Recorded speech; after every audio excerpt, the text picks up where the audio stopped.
All right, what is up, Miami Boyz Dynasty? It is I, the Commish. We're gonna try this again. We're gonna try something new, and we're gonna put this on YouTube, because at least there, I won't get kicked off like how I did at IG. What we're gonna do going forward, I discussed this with the other Commissioner George and Chino last night. I'm gonna use the IG page to post trades, tell you about trades. I'm gonna do state of the leagues because they won't be that long. We're gonna talk about certain topics and use the IG page.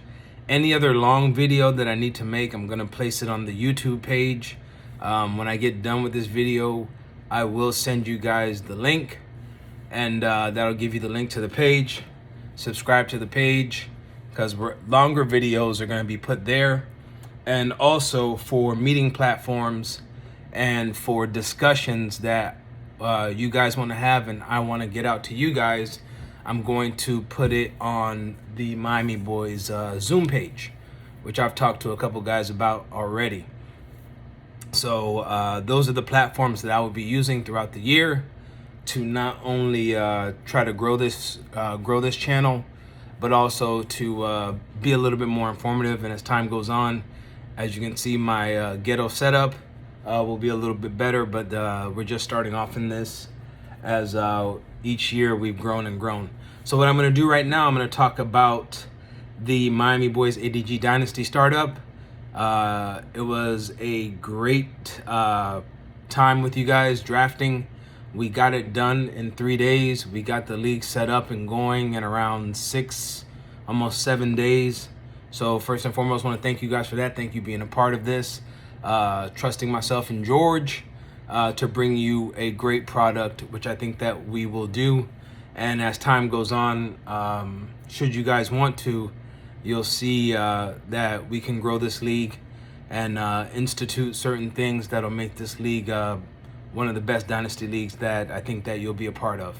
And we're starting this year with our points, which aren't the norm, and a few different things. So let's see what happens, and good luck to everybody, and let's see what happens. All right, I'm gonna go over the draft. I'm going to go over, let's see where the cutoff is.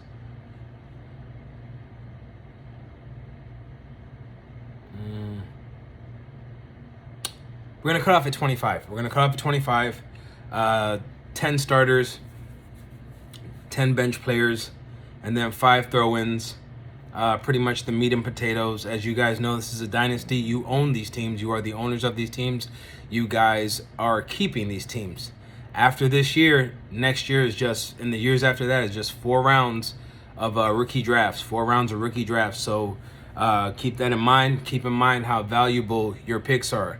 So if you're sitting here wanting to trade and wanting to throw out first-round picks, second-round picks, stuff like that, remember, it's like money in the bank. It's all you have going forward for the next year and the year after that. That's why we make you pay an additional $50 for the next year, because of how important draft picks are, because that is all you have, as we are now done with our draft, and next year and the year after that, we will just transition to just a 4-round rookie draft. So keep that in mind if you're thinking about making trades and everything like that.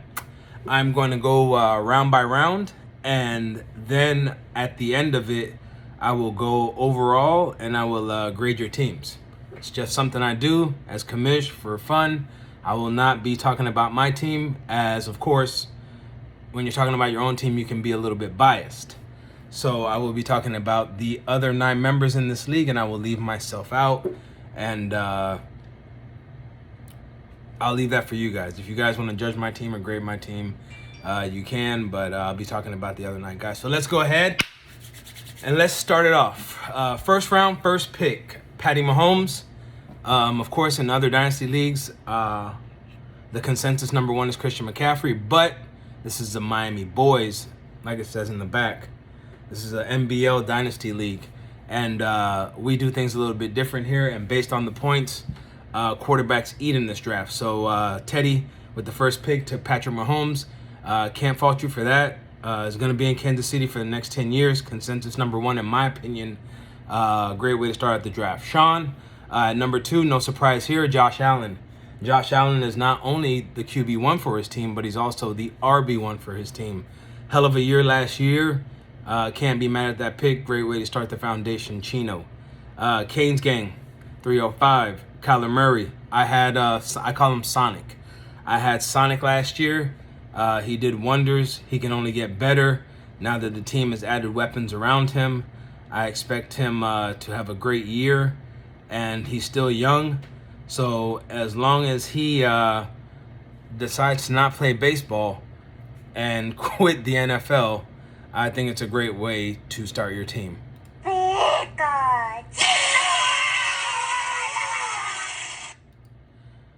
Next up, all day cuz George, the other commissioner, took Justin Herbert. Justin Herbert burst on the scene because a doctor who hopefully is not working for the Los Angeles Chargers anymore decided that he wanted to stick a needle in Tyrod Taylor's lungs. Justin Taylor came on the scene and was immediately dynamite. Gave value to every Charger. Had over 4,000 yards passing, 30 touchdowns. Beautiful deep ball when people said he couldn't throw the deep ball. Very young, and now, thank God, now that Anthony Lynn is out the door, I only see him getting better. So, hell of a pick there. I know it could have been Lamar Jackson, but I think that Justin Herbert has more upside because of what I'm going to say next. Mike El Pingu, Lamar Jackson. Also, young, great, talented quarterback, former MVP 2 years ago. The only thing is that his offensive coordinator is allergic, like COVID, to the pass. They did draft some more receivers. They do have Mark Andrews. They do have Hollywood Brown. But until they decide that they want to pass, then Lamar Jackson's value is, I say, 70-30, because he'll give you the running. He'll give you the rushing yards. 2 years over 1,000 yards. He's great, dynamic, but until they get that throwing aspect down in Baltimore, which I don't think they're going to do anytime soon, Lamar Jackson will not peak at value for you. But the good thing about it, he's young, and this is a dynasty league, and you will have him for years. So you will see that rise or fall of Lamar Jackson. Next up, Cheesehead, Russell Wilson. Let Russ cook. Let Russ cook. I mean, Pete Carroll. What are you doing, step bro? He won't let him cook. He won't let Russ cook. Russell Wilson had a hell of a year last year, was the consensus MVP for half of the year. And after that, I don't know what happened. Offensive line got worse. Tyler Lockett became a shell of himself, and I don't know what happened. Russ has been in the league for quite a while, so he's up there in age. Russ does have some years left, but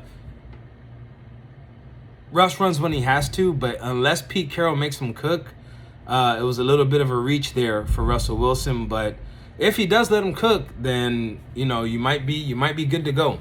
But I would have gone a different route there, other than Russell Wilson. Goggles 88 took the consensus number 1 running back, Christian McCaffrey. Hell of a pick, and against the norm. I thought you were going to take quarterback there, but you took the consensus number 1 running back. As long as CMC stays healthy, whether Sam Darnold's his quarterback or whatever, the offensive scheme hasn't changed. So he will get his, but he's got to stay healthy. If he doesn't stay healthy, you're already one man down. Because everybody else took quarterbacks. So as long as CMC stays healthy, it's dynamite for you. Next up, Pat Hennessy. Pat Hennessy with the first how would you say, with the first, I don't know, domino to fall in the draft. Didn't see him taking Trevor Lawrence there, but can't be mad at you for that, my G. Trevor Lawrence, consensus number 1. We know what he did at Clemson. And everybody thinks that it's just, he's going to be bad because he went to Jacksonville. Listen up. Jacksonville, James Robinson at running back, Travis Etienne at running back, DJ Shark at wide receiver. Marvin Jones, who everybody forgets about it, wide receiver. Laviska Shenault at wide receiver. Much improved offensive line. It's just their defense that sucks, which only helps his value because they're going to be playing from behind a lot, and they're going to be throwing the ball. And people forget that Trevor Lawrence does also run the ball. I love the pick. So kudos to you. I probably would have ended up getting him if you didn't get him. But I love him. He's my guy. So hell of a way to start the draft, and way to spice up the draft and shake up the draft by taking Trevor Lawrence. Next up, Future. Future took Joe Burrow to round out the quarterbacks. I love this pick, even though Joey B was hurt. Joey B is young. He has a hell of a receiving core with Tyler Boyd, CJ Uzomah. You have T. Higgins. And he made a pitch, which started this whole draft my guy thing with Jamar Chase. If Jamar Chase can be half a fraction of what Justin Jefferson was last year, and Joe Mixon can come back healthy, I think it's a dynamite slam dunk, and he can stay from getting injured. Now that's the key thing here. If he can stay from getting injured, because they didn't really address the offensive line, and we all know his ACL was attributed to his offensive line not being able to protect him. But the good thing for you, they're going to be playing from behind, so that equates to yards rushing and also yards throwing. So to round out the draft, he was one of the top quarterbacks that were left. So you set your foundation up pretty well, Future. Going on to round 2 in the back-to-back, Future took Dalvin Cook. Love this pick. Dalvin Cook is still young, although most of his good years he was injured. Now, for these last couple of years, he hasn't been injured. He's missed a couple games with minor injuries, but they improved the offensive line. They added Justin Jefferson.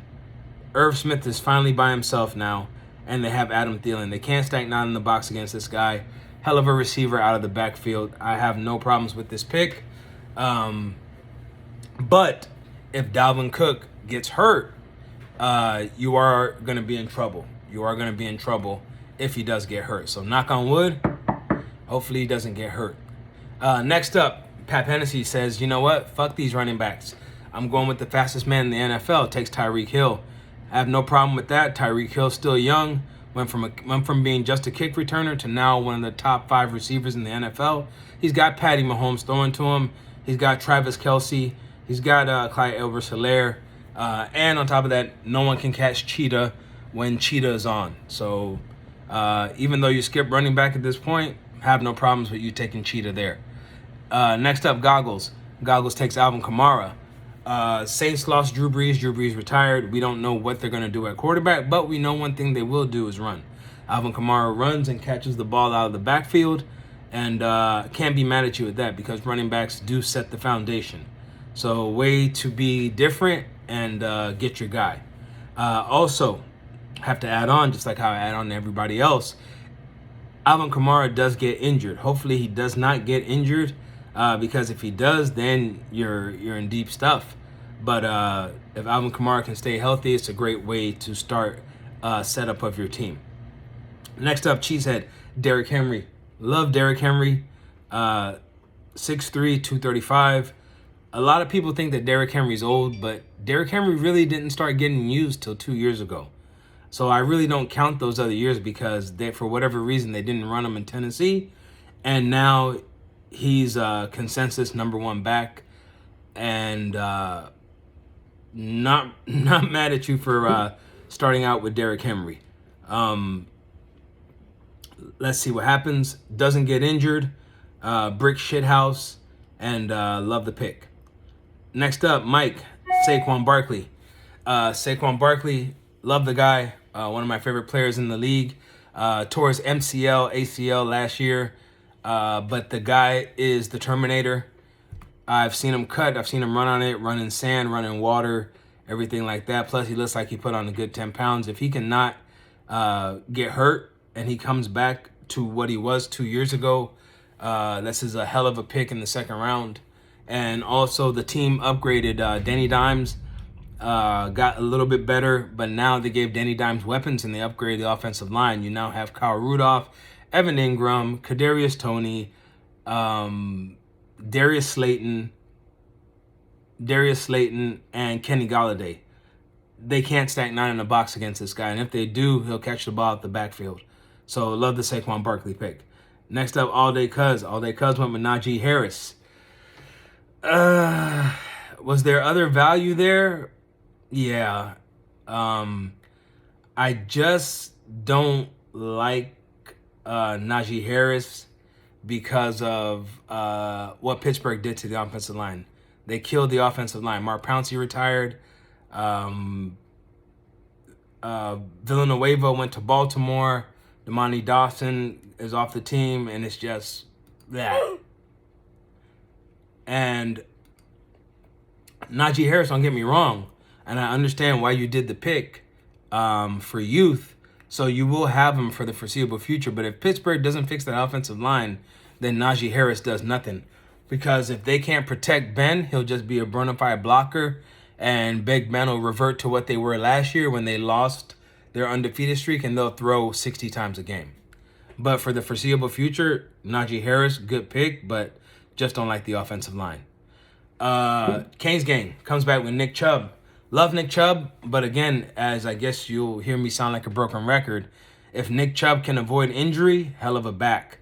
I love Nick Chubb. I just wish that he was. I just wish that he was in a situation where he didn't have to share the ball with Kareem Hunt. Of course, if he didn't and there was no Kareem Hunt, you wouldn't have gotten that, the 2-8. But I love Nick Chubb. When he's healthy, he's dynamite. He's even started catching the ball out of the backfield, but I just hate that Kareem Hunt is there. But if Nick Chubb stays healthy with the improvements, which I feel that this team, the Browns, are not that far away. They have the number 1 offensive line, in my opinion. I don't know what's gonna happen with Odell Beckham coming back, but they have some good receivers with Jarvis Landry. Austin Hooper, he's got to improve. I don't know what that was last year. I don't know what they're going to do with David Njoku, but I do know one thing's for sure, is that their coach loves to run the ball. Kevin Stefanski came from Minnesota, where they love to run the ball, and he loves him some Nick Chubb. So, good pick. Like I said, just wish he was in a better situation. With the first wild card of the draft, Sean elects to go with Justin Jefferson instead of a running back. That's fine. Justin Jefferson, what can you say about him? Consensus number 1, rookie wide receiver last year, put up gaudy numbers after a slow start. 6'3", 212 pounds. Kirk Cousins now number 1 target. Who would have thought that Adam Thielen would be relegated to a number 2 receiver? Justin Jefferson is dynamite. Love the guy, but I just would have went running back there, but I understand why you did what you did, Chino. Next up, Teddy. Teddy comes back strong with Cam Akers. Surprised that Cam Akers was here at the 210, but I thought that he would have went a little bit earlier. But you get a guy who produced towards the end of last year and made his coach look good, even though his coach didn't play him in the beginning of the year. Hopefully Sean McVay gets the message and just leaves Cam Akers alone to be by himself. With Matthew Stafford, White Boy Coop, Bobby Trees, Tyler Higbee. I have no problems with Austin Eckler. I think it's a steal that you got him at the end of the second. So kudos to you. Bouncing back in the third, Teddy comes with Stephon Diggs, the consensus number 1 receiver in fantasy last year. Stephon Diggs bet on himself, said, get me the fuck out of Minnesota, and I'll show you what I can do. Went to Buffalo his first year, led the league in yards, led the league in catches, and he just challenged everything, and he won. The guy bet on himself and won. So first 3 picks, Teddy, hell of a way to start out the draft. Love him. Next up, Sean picked Ezekiel Elliott. Now, Dallas does have issues with the offensive line. They've gotten older on the offensive line. I think one of their offensive linemen retired, and Zeke had fumbleitis last year, was a shell of himself last year.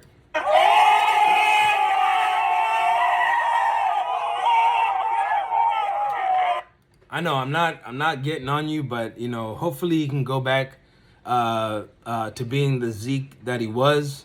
Large contract, Dallas can get out of the contract, so I think he has to perform or he won't be in Dallas too much longer.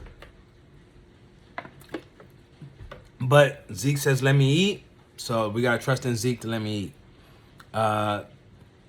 Love Zeke, but just thought that you could have gotten younger at that position. But that's why we are all different owners. Next up, Kane's gang, DK Metcalf. Hercules himself, 6'4", 235. Got so bored, tried out for the Olympics, and still ran a 10 second something. Ran down the Arizona Cardinals safety last year. I mean, the guy is all world. I think he just plays around sometimes when he can catch more balls. If Seattle lets Russ cook, this is a hell of a way to start out your draft with Murray, Chubb, and Metcalf. But they got to let Russ cook. Nobody can stop DK. You can only just hope to contain him. He's unstoppable when he wants to be. For that size and that speed, he just needs to put it all together, and he can, be a number one receiver in fantasy. Next up, All Day Cuz adds to the foundation and text J.K. Dobbins. Love the pick of J.K. Dobbins. You know why? Because it's of the team that he's on.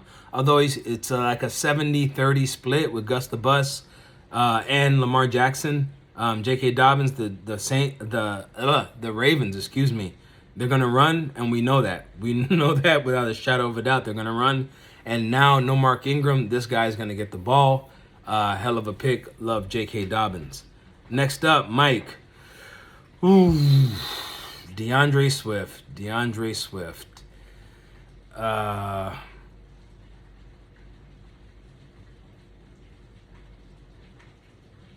Don't know what to say about DeAndre Swift. I know that he's in football purgatory because he plays for Detroit, so I understand that.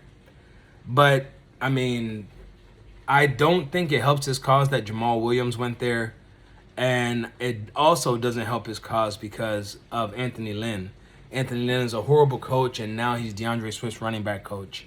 And they also, they flew in Todd Gurley, and they won't, it's like they won't give the guy a chance to be great. And they drafted another running back out of Oregon State to be the third string running back. So DeAndre Swift, he has the talent. He's young, so I understand why you drafted him. But hopefully they give him a chance.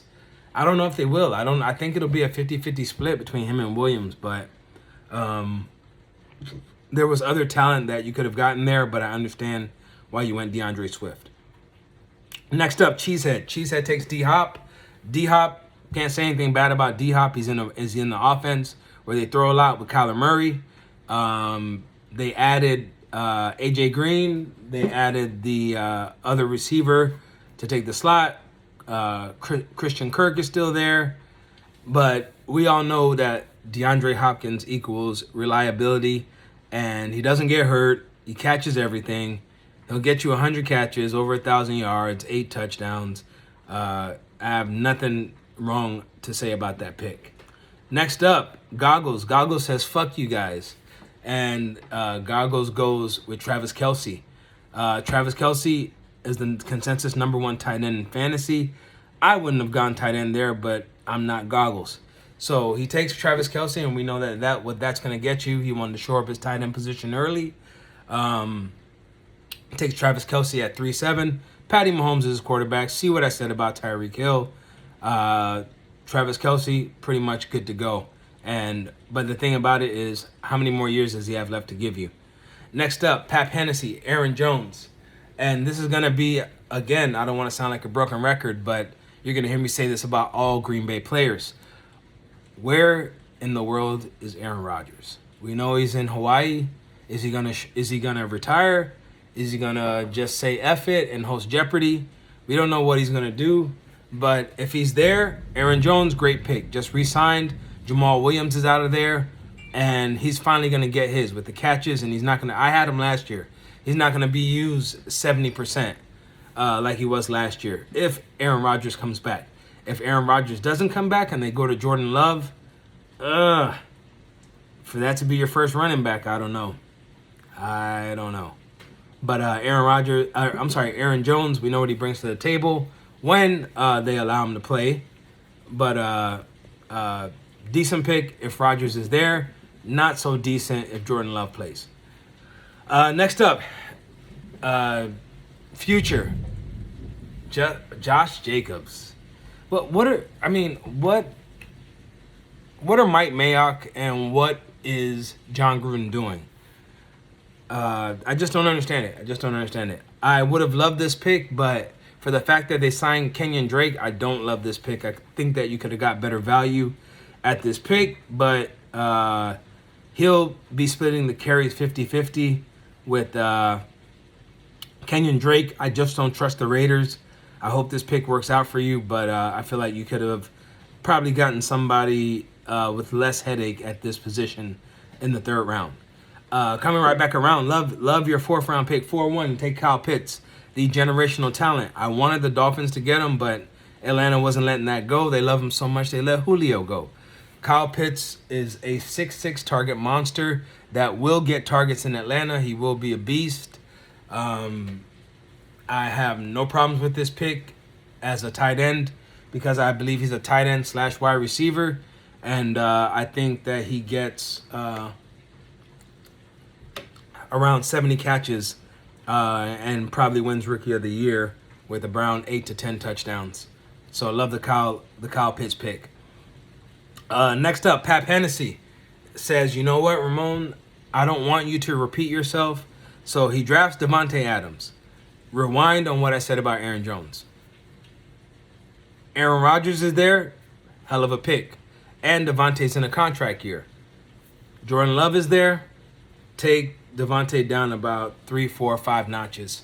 I don't think that Jordan Love is going to get Devontae Adams and the ball in the same spots that Aaron Rodgers gets him. But I see you're building the foundation there, but also remember bye weeks. You got 2 guys on the same team that are going to be off on the same bye week. So think about that, guys, because a lot of people don't think about that. Think about the playoff weeks. Think about bye weeks. Bye weeks are big. All right, moving on. Goggles comes back and takes Jamar Chase. Jamar Chase, like I said about Justin Jefferson. If Jamar Chase can be half of what Justin Jefferson was, he killed it, kicked ass in college, got his college quarterback throwing to him, so you know he's going to be his favorite target. If he can be half as good as Justin Jefferson was, I love this pick. Moving on. Cheesehead, CEH. Clyde Edwards-Helaire, who was severely overdrafted last year. Clyde Edwards-Helaire needs to get a running start to jump on the toilet to take a shit. That's how small he is.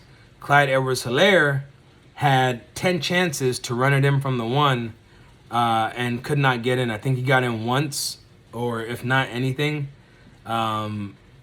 Great back, can get through the holes, shifty, can catch the ball, is in a great offense. Hence what I said about all the Kansas City Chiefs. He's going to have some good years, and he doesn't share the ball. But if he doesn't get in the end zone, I don't know. But still, he's young. Hopefully he can fix that. For that being Derrick Henry and Clyde Edwards-Helaire, good start to your running backs, Cheesehead.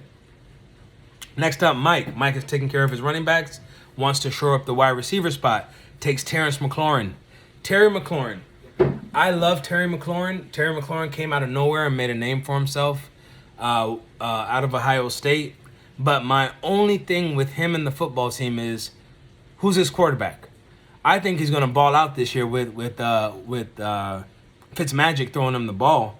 But going forward, say Ryan Fitzmagic is gone for this year, who's throwing him the ball? Or does he leave him free agency? Love it. I just wish that he had more consistent quarterback. Dwayne Haskins couldn't stay at the strip clubs, but he couldn't get him the ball anyway. So maybe it's better. Maybe Fitzmagic will stay there for a couple of years. Who knows? But love the Terry McLaurin pick. Next up, All Day Cuz with the 4-7. I mean, Oh shit! is it a surprise? Joe Mix. Sean, I don't know what Sean's infatuation with Ezekiel Elliott is, but George has this infatuation with Joe Mix. What has Joe Mix showed us? Joe Mix was injured all last year, didn't come back. Joe Mix, I think, was injured the previous year. Cincinnati did nothing to fix their offensive line. They have receivers out the wazoo, but I don't know. I don't know what to expect from Joe Mix. I feel like you definitely could have gotten Austin Eckler, David Montgomery, somebody else here. I would have even taken Chris Carson over. Have you seen that picture of him? He gained like 10 pounds of muscle. I just don't trust Joe Mix. I don't like the pick. I think you could have got better value there, but I understand your man crush on Joe Mix. I'm gonna come. I'm gonna come. I'm gonna come. We know, George. We know. Oh. We know, George. And I know that's how you feel about Joe Mix. You're gonna come. All right, moving on. Canes gang. Austin Eckler. It's gonna keep sounding like a broken record in this, guys, and you got to think about this when you're making your picks about your players. If you're in another league or something like that, Austin Eckler, great player. Now that Anthony Lynn is gone, thank God. I think Austin Eckler will be great. Austin Eckler just has to stay healthy. He's in a great offense. The Chargers have revamped their offensive line to compare. Hopefully, on paper, it compares to the Browns. They stole Green Bay's center. They made the offensive line better. They bought into their quarterback. Austin Eckler right here, great pick for your second running back. He just has to stay healthy. Moving on to the 4-9. Sean takes Calvin Ridley. Julio's gone. Kyle Pitts is there to take the double teams off of Ridley. Hell of a pick. Calvin Ridley just had surgery on his foot, though. So if he can be 100% of what he was and the foot doesn't bother him, then it's a hell of a pick. If the foot does bother him, I don't know. I don't know what to say about that. Next up, Teddy. Excuse me. Wrong. Wrong. Wrong. Wrong. Wrong. Wrong. Wrong. Wrong. Wrong. Wrong. Teddy took Travis Etienne at the 410. Way too early, I believe. Way too early because you still have James Robinson there. I think you could have got him later on when there was more value there. I understand why you took him. He's young. He's going to be the future there. But unless they trade James Robinson, I don't see much value in Etienne, who will be their third down back. After that, the epic hand slip.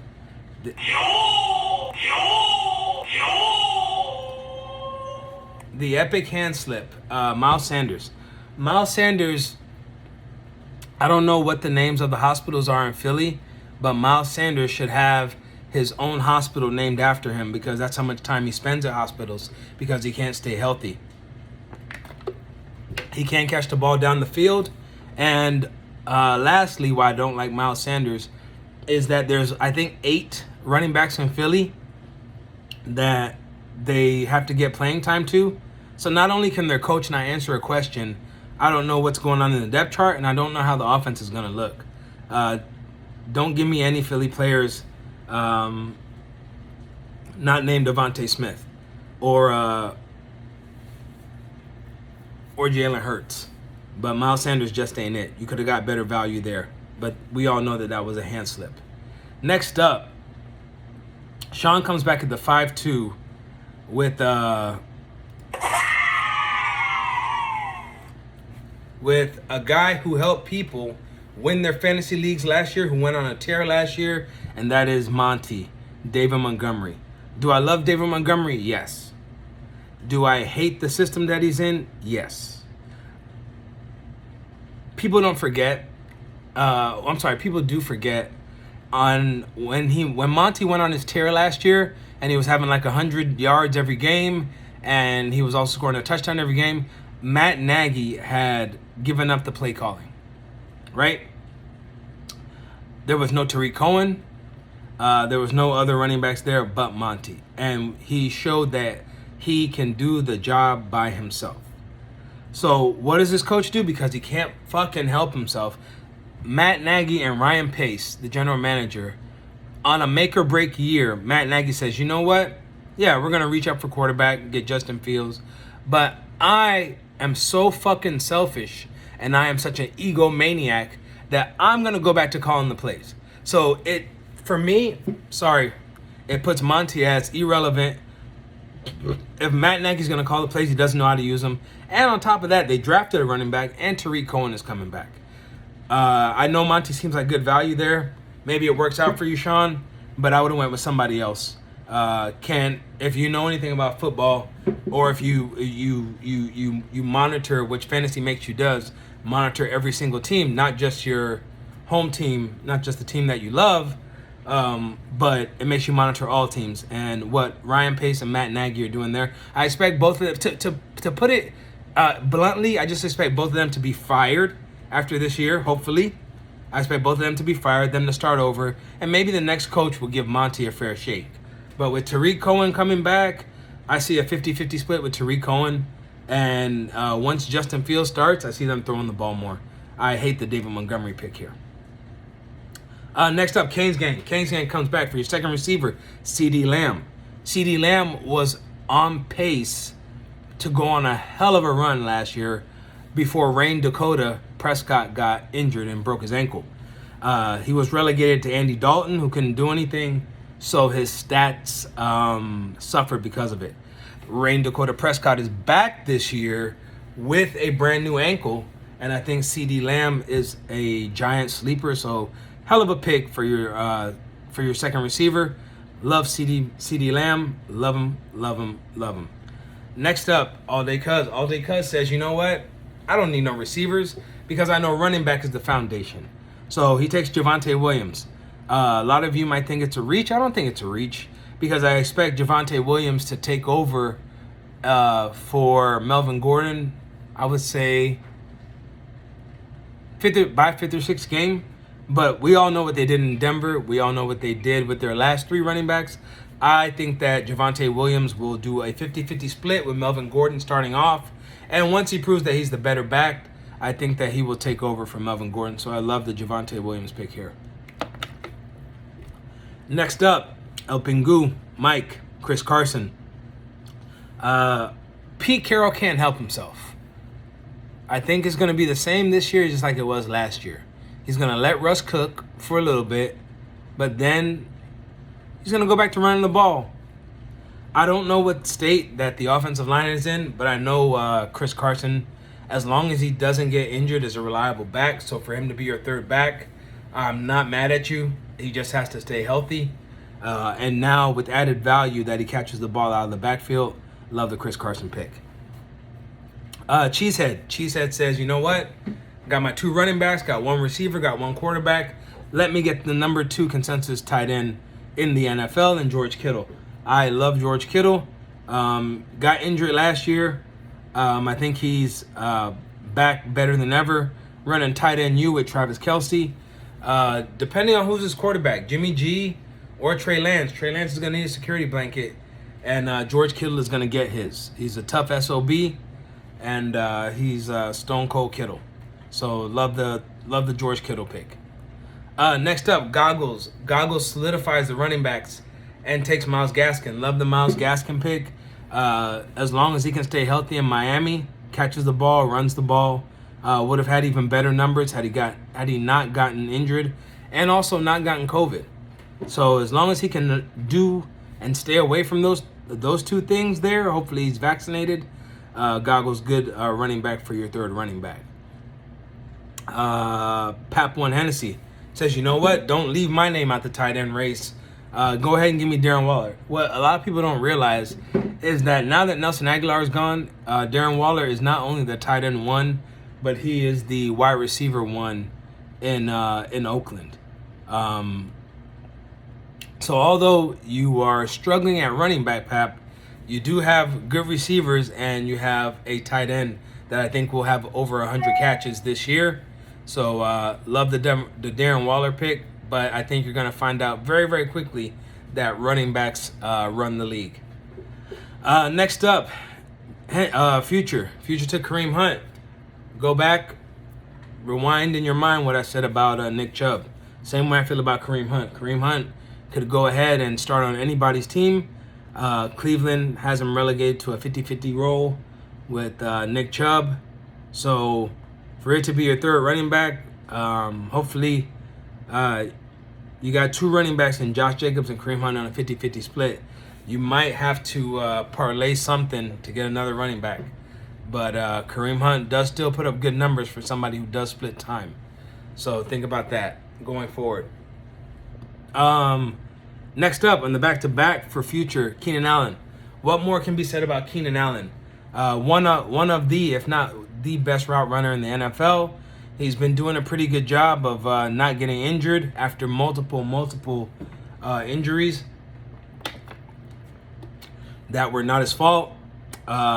Excellent hands. And now with Justin Herbert at quarterback, sky's the limit for him. I had this guy last year. Great pick. Next up after that, Pap1 says, you know what? Let me start getting my second quarterback because this is a super flex and we do start 2 quarterbacks. So he goes out and gets Baker Mayfield. I probably would have done something a little bit different, but you can't hate on Baker Mayfield. Baker Mayfield, it seems like he plays better without Odell Beckham. So with Odell Beckham coming back this year, I don't know. It's going to be a toss-up, but not a bad second quarterback to have. Next up, Goggles says, you know what? I'm going to get my first quarterback and get it out the way because I do need a quarterback. And he takes Jalen Hurts. I love this pick. I love the value at the 6'4" position to getting Jalen Hurts, who runs the ball and who throws the ball. Just don't know what offense he's going to be in this year because they say it's going to mirror Indianapolis, but let's see. But for that to be your first quarterback, hell of a deal in the 6th round. Next up, Cheesehead says, let me get my second receiver, A-Rob, Allen Robinson. Although, like I just said 5 minutes ago, I hate the coach. I hate the general manager. Allen Robinson is the only thing that was consistent for the Bears last year, besides Monty in the end of the year. Hopefully Justin Fields will start soon, but Allen Robinson has proved that it doesn't matter really who's throwing to him. As long as he's healthy, he's going to go and he's going to put up numbers. So I love the A-Rod pick for that being your second receiver. Next up, Mike says, you know what? Let me get my second quarterback out the way and takes Danny Dimes. Danny Dimes. It's a make or break year for Danny Dimes. Dave Gettleman, who's one of the better GMs, although he doesn't get credit for it, solidified the Giants defense and solidified the Giants offense and spent a hell of a lot of money in free season, in off season, to give Danny Dimes the support that he needs. Drafted Kadarius Toney, signed Kyle Rudolph, got Kenny Golladay, and he has Saquon Barkley coming back. If it works out and he can put the rushing yards in as well, it's a hell of a pick for you, Mike. If it doesn't, then Danny Dimes will probably be not on the Giants next year. Next up, All Day Cuz says, you know what? Let me get my first wide receiver. And goes ahead and got Chase Claypool. I know why you got him. The Canadian Megatron tore it up for the Steelers last year. Just unfortunately, Juju decided to come back. I wish Juju would have left. It would have skyrocketed this guy to the next level, in my opinion. But Juju's there, Deontay Johnson's there, and now they have Najee Harris. I love the pick of Chase Claypool. I just probably would have went a different route knowing his situation and the fact that Pittsburgh doesn't have any offensive line, but I know why you took him. The youth is there, and the guy is going to be a stud next year once Juju leaves. Next up, Kane Gang says, you know what? Let me get one of those tight ends. Mark Andrews. If Mark Andrews can stay healthy, and he was hurt last year, and on top of that, Lamar didn't throw him the ball like he did the previous year. But Mark Andrews, consensus top 10 tight end. You're starting out with a very nice team, Kane Gang. With what you're doing, I see what you're doing, and you're building a good foundation. Have no problems with Mark Andrews, but again, see what I said about the Ravens. They are run first, throw second, third, fourth, fifth, whatever. It's all about running. But if Mark Andrews could be what he was 2 years, hell of a deal. Next up, Sean took Mike Davis. Mike Davis, who is a running back, Mr. Thick Thighs on a pass-heavy team. Mike Davis does catch the ball in the backfield, but I'm interested to see how much they're going to use him. Sean went away from youth and more so for value, as Davis, I think, has a 1 or 2 year contract with Atlanta. So I just felt like there was there was probably a few other running backs you could have taken there. But I understand with you taking Monty and Ezekiel Elliott, the running backs were starting to go off the board, and you see that. So having Mike Davis for a year or two, let's see, you're at the probably replace him in the draft or something. Next up, Teddy. Teddy goes back away after my hand slipped, and his next 2 picks, David Moore, Chris Godwin. DJ Moore, Chris Godwin. I love these 2 picks. These guys are young. DJ Moore finally the number 1 on his team. Let's see what happens with Sam Darnold. Hopefully Sam Darnold can get him the ball. Chris Godwin I love as well. But the thing about Chris Godwin is that there's only one ball in Tampa. You got Mike Evans, you got Uncle Lenny, you got Cameron Bray, O.J. Howard. You got a lot of mouths to feed. And Gronk. I'm sorry, I forgot about Gronk. Chris Godwin will be a beast on any other team. But right now, the way that Tom Brady spreads the ball, hopefully he'll get his. But love those 2 because they're young and they're the future. So way to solidify. Love your wide receivers, Teddy, with Diggs, Moore, and Godwin. Next up, Chino says, you know what? Let me get a little youth. Takes Devontae Smith. Devontae Smith for Philly is going to add, he was the Heisman Trophy winner. We know what he did in college. But he needs to add about 10 pounds because I don't think he's breaking press coverage. But I think he's going to be Jalen Hurts' weapon like how he was in college. And he is the number 1 receiver there. Next up for Canes gang, Ryan Tannehill. Love Tannehill. And sky's the limit for him being your second quarterback now that he has A.J. Brown and Julio Jones. Can't ask for better than that, along with Derrick Henry in the backfield. So love this Ryan Tannehill pick, even though a lot of people hated on it. All day comes back, Mike Thomas. I love Can't Guard Mike, but Can't Guard Mike was injured for most of the year last year, even though I feel like he was faking it for half the year. But the only problem I have with this is he is an older receiver, but who's going to throw him the ball? Famous Jameis or the running back that they have playing quarterback, Taysom Hill. Just felt you could have went another route there all day. But, I mean, if Mike Thomas can be the Mike Thomas he was from a couple years ago, you're asking for a lot. But there's no more Drew Brees there. So, kind of shaky on the wide receivers starting out. All right, Mike, next. Kenny got, he's on a roll with these Giants. Remember that for bye weeks. But takes Kenny Golladay. Kenny Golladay, I know for a fact, no one can tell me different.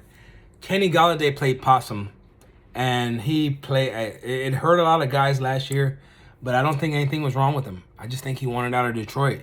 He was like, you know what, let me not play, which is smart. Let me not play, let me not injure myself, and let me get the hell out of here. Got his money, went to the Giants, and I think that he's going to be pivotal for Danny Dimes. And I think he's going to have a bounce back year. So kudos to you on that. You just got too many Giants. Next up, Cheesehead took Chase Edmonds as his 3rd running back. I love Chase Edmonds, but they just never gave him a chance.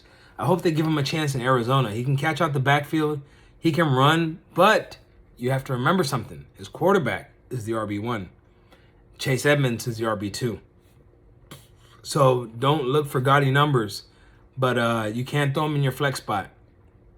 But I like the Chase Edmonds pick, Cheesehead. Next up, Goggles. Goggles takes Mike Evans. Hell of a value in round 7.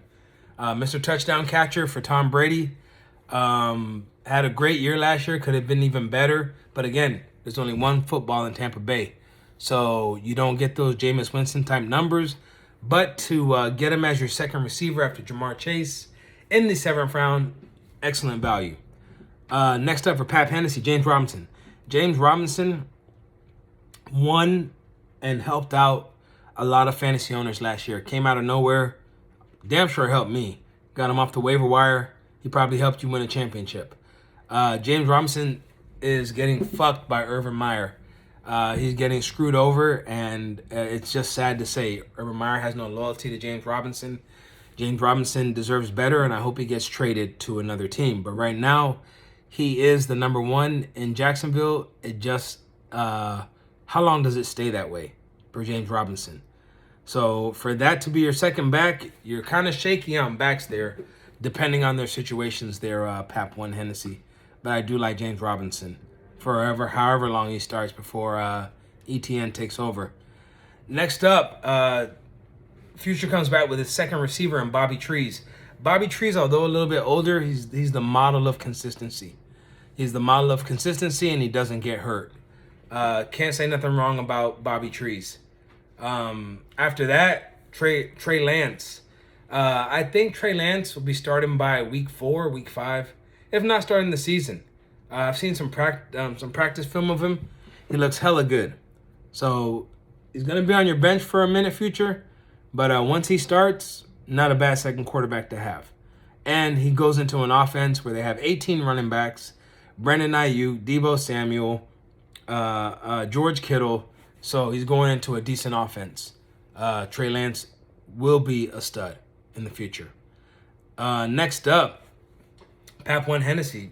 Way too early for a second tight end with only 2 wide receivers, 2 running backs. But goes Noah Fant. Do you know something I don't know, or do you know if Aaron Rodgers is going to Denver? Because that's the only reason I could solidify this pick. Way too early for a tight end. Noah Fant does have value, and I know our tight ends points do have value, but with Jerry Jeudy, Cortland Sutton coming back, and all the other guys there, I just think it was way too early for you to take a tight end here. You should have went wide receiver or running back. Goggles comes back, and he must know that Aaron Rodgers is going to Denver. But to get Aaron Rodgers at 8-4, either he's going to Denver. I don't think he's playing in Green Bay. But if he goes back to Green Bay, hell of a steal for you in the 8th. That being your second quarterback. Aaron Rodgers has got probably a good 3 to 5 years left. And then it's Jordan Love time. But we'll see where he goes. If he goes to Denver, you have an absolute stud on your hands. Cheesehead says, you know what? I'm not going to let you guys outdo me. I want my third receiver. I mean, my second quarterback as well. Cheesehead takes Matty Stafford. Although Matty Stafford is old, he is now reborn. He is out of jail in Detroit, and he is in the sun and fun of LA, where he plays with White Boy Coop. He has Bobby Trees. He has Tyler Higbee, and he has Cam Akers. You could say that Matt Stafford won the football lottery. Love Matty Stafford as your second quarterback more so than I love Russell Wilson. I think he has a MVP epic type year for Matty Stafford. Next up, for your 4th running back, yeah, it's a bye week fill-in and stuff like that. So I'll give you props on the Kenyon Drake. Same situation, 50-50 split with him and Josh Jacobs. Don't like it, but I understand that Kenyon Drake had to get that last payday, although it wasn't in Arizona. Next up, all day, Zach Wilson. Love this pick because a lot of people forget that Zach Wilson is a mobile quarterback. They think, oh, he went to the Jets, he's going to stink, this and that. I think Zach Wilson is going to surprise a lot of people. So for that to be your second quarterback, and on top of that, he's the starter. To get a starter in the 8th round, can't beat that. So love the Zach Wilson pick. Kane Gang, T. Higgins. A lot of people think that Jamar Chase is just going to take all the catches away, but you got to throw to somebody, and I think T. Higgins is the red zone target. I love the guy. 6'4", 225. Probably Joe Burrow's second favorite target. For that to be your 3rd wide receiver, loving your team so far. Sean, next up, says, you know what? I can't let you guys get all the rookies. I'm going to go ahead and take Justin Fields. With Matt Nagy and Ryan Pace, I think Justin Fields will either start between weeks 7 and 10. He'll eventually get the start. They'll pull him because they drafted him so high. So Andy Dalton has a short leash, but week 7 to 10, let's see what happens. But you have him for the foreseeable future. And after Matt Nagy and Ryan Pace get fired this year, Chino, I think Justin Fields is going to be dynamite. Teddy goes, oh, reliable. Says, you know what? Patrick Mahomes is the future. Let me get the present. So takes Tom Brady. Tom Brady's got about a year or 2 left. He said it. I know you're using him for right now. You needed a second quarterback, and you saw the quarterbacks flying off the board, Teddy. So better late than never to get over reliable. After that, Mike Gesicki. Mike Gesicki, I love Mike Gesicki. Contract here for the Dolphins. Tua's blankie. Tua's safety blanket. Had a hell of a year last year.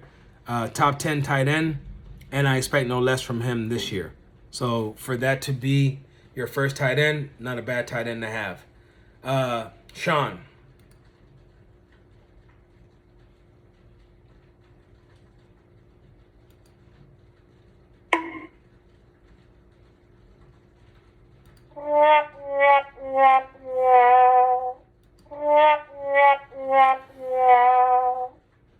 What are you doing, step bro? What are you doing, Sean? I mean, Deshaun Watson. Deshaun Watson has 30 accusations of sexual misconduct and has not come out on TV once to say I'm innocent or anything like that. I don't know where the guy's in purgatory. I know what you were doing here. You were like, you know what? Let me grab him up. He'll eventually beat this. He'll get suspended for a year or some games, and then Houston will trade him somewhere else, and I can use him as trade bait, or I keep him and he's a steal. But how long you got to wait for that, bro? 2 years, 3 years? With the value that was left on the board, just a horrible pick of Deshaun Watson. Right after that, Kane's gang comes and gets another running back, which you could have had, Sean, and gets Melvin Gordon. Melvin Gordon will be serviceable as he is the starter in Denver, but how long before Javonte Williams takes his job? Kane's gang was willing to find out, but at least it'll be on a 50-50 split. So your third running back, to get that value there for a starter, not bad at the 9-3 there, Kane's gang. All day cuz, love this pick, Jalen Waddle. Jalen Waddle is the future in Miami. We have Will Fuller on a 1-year rental, and then Jalen Waddle will be the speedster. I'm surprised he was available here, and I think it's excellent value at the pick. The second probably fastest guy behind Tyreek Hill, who will eventually play the slot for Tua, and I think will be a success in the NFL. So to get him at 9-4 for your third receiver, at the age that he's at, can't go wrong there. Mike. What are you doing, step bro? Derek Carr? Derek Carr with only 2 wide receivers? At that point, in the 9th round, didn't need him. Didn't need the third quarterback, bro. Could have got, the wide receivers that were there, you could have had that as a third wide receiver. Just don't understand the Derek Carr move. He only throws to one guy. The Raiders are going to suck. The Raiders are going to be horrible. So you can use him for a bye week fill-in. And that's all I got to say about that. Next up, Cheesehead, White Boy Coop. Cheesehead, throw me a trade, man. Let me get White Boy Coop off your hands. I'm sure we can make a deal. White Boy Coop. Let me give you guys a quick education on something. It's called White to White. Tom Brady used it with Wes Welker. He used it with Julian Edelman. He used it with Gronk. Aaron Rodgers used it with Jordy Nelson for years. Peyton Manning used it with Wes Welker. And what's the white receiver that he had? Brandon Stokely. The white to white works. The white to white works. And I expect that to happen with Cooper Kupp and Matthew Stafford. I expect Cooper Kupp to have a banner year. Nice pickup in the 9th round. If you wouldn't have gotten him, I would have gotten him. Hence why I would like to trade. Next up, Goggles. Goggles goes with Overliable for his third receiver. And I love it. Julio Jones. You're only going to have him for a couple more years. But the guy's motivated. The guy wants to prove the naysayers wrong. And I think you're going to get the best version of Julio Jones. So for that to be your third receiver in the 9th, can't be mad at that. Next up, Odell Beckham by Pap One Hennessy. For that to be your third receiver, you're taking a gamble. But what are we going to get from a guy who's been injured the last 2 years and doesn't really, whose team does better without him? I just don't know. I felt like you could have got better value, and I feel like you really picked on the name. But I don't know what I'm going to get for Odell Beckham. Hopefully it works out for you as your third receiver. But at least you have other receivers you can play. So it doesn't really kill your team. Next up, Future. You may have been shady on your running backs, but I can't fault you for your receivers, man. Keenan Allen, Bobby Trees, and now Amari Cooper. Amari Cooper, consistent in Dallas, will put up good numbers now that Rain Dakota is back. Put up decent numbers last year with Andy Dalton, but now that Rain Dakota is back, he should have a banner year as he tries to go out and get paid for the third time. After that, Kirk Cousins, Justin Jefferson saved his career. They put a renewed focus on the offensive line. So although Trey Lance is a project, I like the fact that you came back, and Joe Burrow and Kirk Cousins are not a bad duo to have. Next up, Pap One Hennessy realized that Odell Beckham is 50-50, and he knows that he needs some receivers. So he goes ahead and he gets DJ Shark. DJ Shark was challenged by Urban Meyer and says, put on about 10 pounds and I expect you to be a beast. And he did that. Heard good things out of camp. So hopefully he comes out for you. Not a bad pick at the 10 spot. Next up, goggles. Tyler Lockett. Tyler Lockett.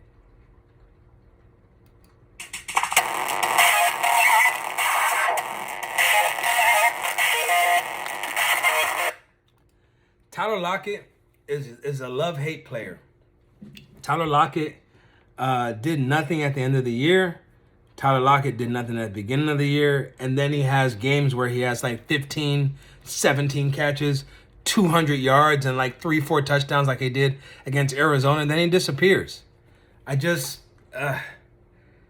use him as a bye week fill-in. I just don't know what I'm going to get from Tyler Lockett. And as like I said in my previous comments, you don't know if Pete Carroll's going to let Russ cook, and you don't know what they got at offensive line. I feel like you could have gotten more value like the next person I'm going to talk about. Cheesehead. Cheesehead takes Adam Thielen at the 10-5. Hell of a pick. Who would have thought he's now wide receiver 2 in Minnesota, but he's a hell of a wide receiver 2.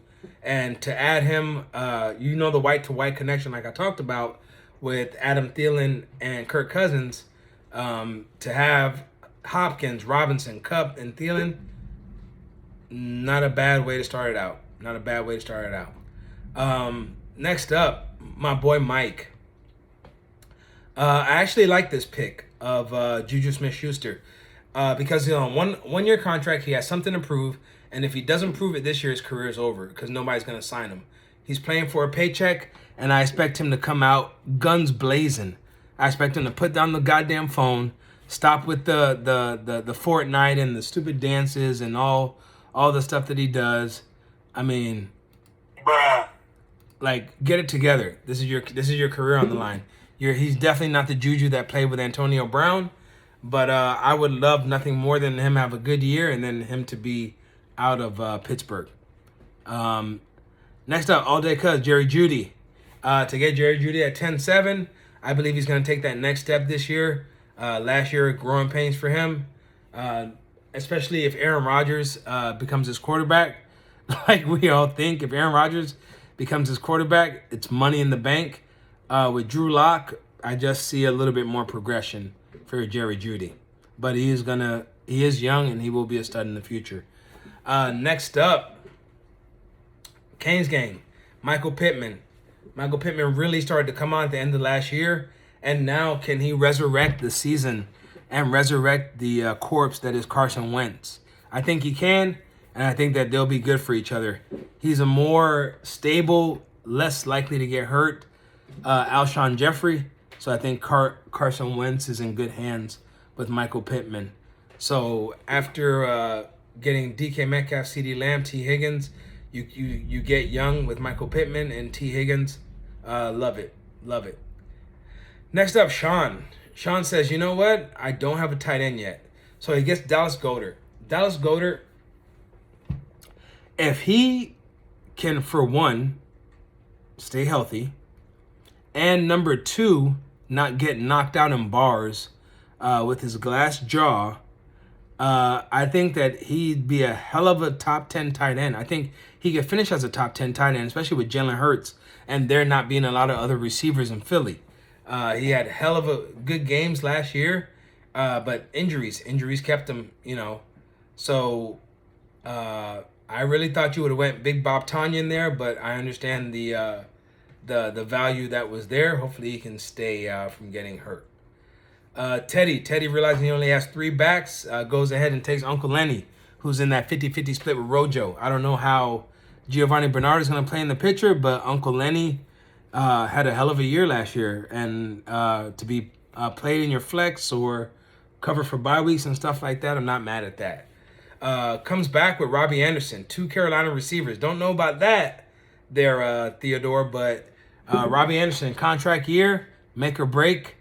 1-year contract for him. The reuniting with Sam Darnold, and he is the deep threat. So we do give points for deep threat balls here. So hopefully that works out for you.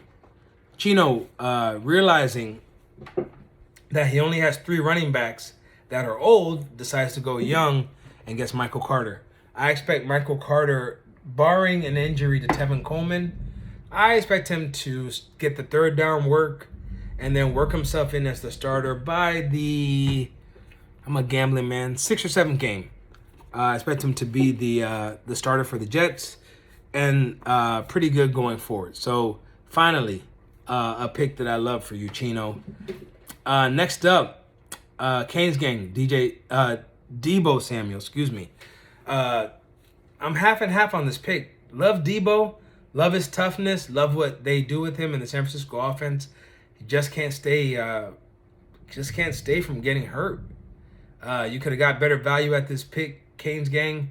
After a good start of a draft, I do question the Debo Samuel, because just like Miles Sanders, he should have a wing of a hospital called the Debo Samuel wing in the hospital. Next up,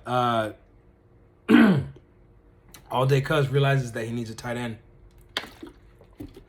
Goes ahead and takes a guy who looks like he's been in the league forever, but is still young, Irv Smith. Again, you hear me talk about injuries. If Irv Smith can stay healthy, Kyle Rudolph is finally gone. So now Irv Smith is on a viable offense, and hopefully he can take that next step forward. For what you're trying to do, I see what you're trying to do. I think Irv Smith is a bargain in the 11th round. After that, the 3 teams after you, Mike, El Pingu, Cheesehead, and Goggles all went tight end. Mike went ahead and took his first tight end at Hunter Henry. Hunter Henry, I don't know what he's going to do in New England, especially with Jonnu Smith there. So I'm 50-50 on it. I'm 50. I like Hunter Henry. Maybe when Mac Jones takes over at quarterback, the white to white will kick in, but I don't know what he's going to do with Cam. Robert Tonyan for Cheesehead. You being named Cheesehead, I'm sure you know. Robert Tonyan, successful with Aaron Rodgers. Robert Tonyan will be successful with Jordan Love. Don't know. We're about to find out, though. And Goggles, Logan Thomas. Don't worry, Fitzmagic will get Logan Thomas the ball. Although he's a older tight end, sparingly used in DC. So love the Logan Thomas pick over a lot of the other picks. So for that to be your second tight end with Kelsey and Logan Thomas, good deal. Next up, you got Pap One Hennessy says, let me get Damian Harris. At the 11-8, I think it's a steal. He is the starter, but you're going to have to factor in James White. But Damian Harris is a hell of a steal to be your 3rd back. And you know you had to get running back, so you got lucky on that one that none of these other guys took Damian Harris. All right. Next up, Will Fuller on a 1-year rental. If he can stay off the steroids and he can stay healthy, your receiving core looks great, their future. But if not, I don't know. We don't know what's going to happen after this year. But you're pretty good at receiver. But Will Fuller on a 1-year rental, he'll be gone off your team next year. All right, next up, Kadarius Toney, the speedster, the slot. If Kadarius Toney can overtake Sterling Shepard, you have a pretty good wide receiver for the future. Let's see how he does in the Giants system. Let's see if Danny Dimes can get on the ball, and let's see what kind of a role he has. Hopefully he doesn't play just kick returner and punt returner. Hopefully he does get a chance to play in the offense. Next up, Papuan Hennessy comes back, says, you know what? I'll see your Odell Beckham, and I'm going to take Jarvis Landry. That's pretty good, because if he gets hurt, you have the other. You don't have one, you have the other. Pretty smart, Papuan. Pretty smart. Jarvis Landry hasn't taken that leap where he was with the Dolphins, with the Browns, but he does enough. He does enough, and they're more so a running team. So to get Jarvis Landry in the 12th, can't be mad at that. Goggles says, you know what? Let me do some backups with running backs to fill out my flex and fill out my bye weeks. And let's start with Devin Singletary. Devin Singletary has so much promise, but now in a team with Zach Moss, I feel like Zach Moss would have been the pick there. But with his quarterback being also the RB1, it's just not a lot of opportunity for him. But he'll help you fill out bye weeks and flex positions. Next up, Cheesehead. Cheesehead goes and says, give me my slice of Green Bay, and takes up A.J. Dillon. A.J. Dillon, I think his only value right now, whether it's Aaron Rodgers or Jordan Love, is I think he'll be the goal line back. I think he'll steal a lot of touchdowns from Aaron Jones, and that's not bad in fantasy to have. So if he steals a couple, it helps you out. You can use him as a bye week fill-in or a flex spot. Next up, I call him the third man or the odd man out for Mike. You have Tyler Boyd. What are they going to do with Tyler Boyd? Is Tyler Boyd going to play the slot, or is he going to play outside? There's only one football in Cincinnati, so let's see where he comes out for that to be your fourth receiver. I still feel like it was more value out there. Next up, All Day Cuz. I guess he knows that Aaron Rodgers is coming to Denver, because he says, you know what, let me have Jerry Jeudy and let me have Courtland Sutton, who is coming off a torn ACL. Courtland Sutton, 6'4", 235. If Aaron Rodgers goes there, Jeudy and Sutton have value. If they play with Drew Lock, they both have minimal value. I wouldn't have gone with another receiver from the same team. I would have went somewhere else. But you had already solidified running back, but you were just throwing some shit at the wall and hoping it sticked when you were selecting your wide receivers there. Hopefully it doesn't come back to hurt you. Next up, Kane's gang robs Chino of his handcuff and goes ahead and takes Tony Pollard. If Zeke gets hurt or Zeke continues with the fumbleitis, Tony Pollard has proven himself that he can pick up the mantle or pick up the ball and actually run with it. Although he's not a starter and he's your fourth back, I understand why you did this move as a block. Maybe you can trade Tony Pollard to Chino for something. But right now, he just has value on your bench. Chino takes Curtis Samuel. I actually like this pick. I think that him and Fitzmagic will create magic in D.C. I like the move that he left Carolina to go to D.C. I like Curtis Samuel. So to get him in the 12th, your back-to-backs of Carter and Samuel were actually pretty good there, Chino. Next up, Raheem Mostert for Teddy. If one of the fastest running backs in the NFL can stay healthy, although his head coach plays about, as we saw last year, plays about 7 to 8 running backs. If Raheem Mostert can stay healthy, it's a hell of a pickup in the 12th round for your fifth running back there, Theodore. Next up, Zach Moss. Again, you see what I just said a minute ago about Devin Singletary. Zach Moss, if he, and I know I keep sounding like a broken record, if he could stay healthy, I think that he would actually have a good year, and Josh Allen would not have to be the RB1. But he can't stay healthy, so Josh Allen is the RB1. But for that to be your 6th running back, not mad at it, Teddy. You started to fill out for your bye weeks and for your flex positions. Not mad at that. Chino comes back with Fitzmagic. Says, you know what? I got Curtis Samuel. I'm going to get his quarterback. We all love Ryan Fitzmagic. It's just that what version are you going to get? You're going to get the Ryan Fitzmagic, and I'm sure you know this, that throws 1,000 touchdowns. You're also going to get the Ryan Fitzmagic that throws 1,000 interceptions. I really hope that he does good in D.C. I really do. But for that to be your your fourth quarterback, because you hastily took Deshaun Watson and you don't know when Justin Fields is going to start, you got lucky by getting that guy in the 13th round. Canes game comes back with Marquise Brown. Marquise Brown, who is 113 pounds wet and wearing boots. The guy's got to put on some size. The guy couldn't get past, and that's going to be the thing for Devontae Smith as well. The guy couldn't get past press coverage last year and couldn't do it. Even with the speed, they found out how to shut him down, and Baltimore said, fuck the pass. We're just going back to the run. But for this to be your fifth wide receiver, hey, not a bad gamble.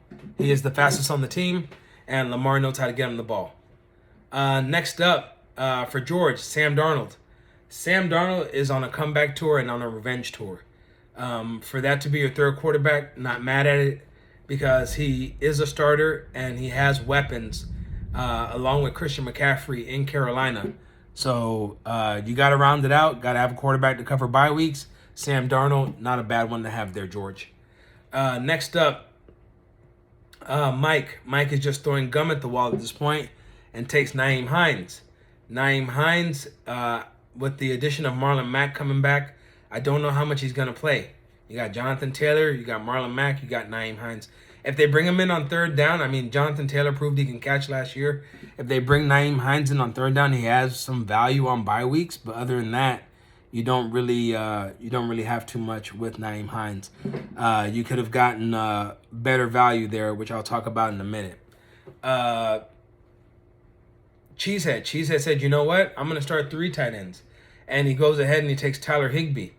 Love this pick as well because go back and see my comments in regards to white on white in regards to his quarterback. Like the pick, but I don't feel like you needed 3 tight ends, but what do I know? It's your team. Next up, which you should have done there, Mike, David Johnson. Oh, how the mighty have fallen.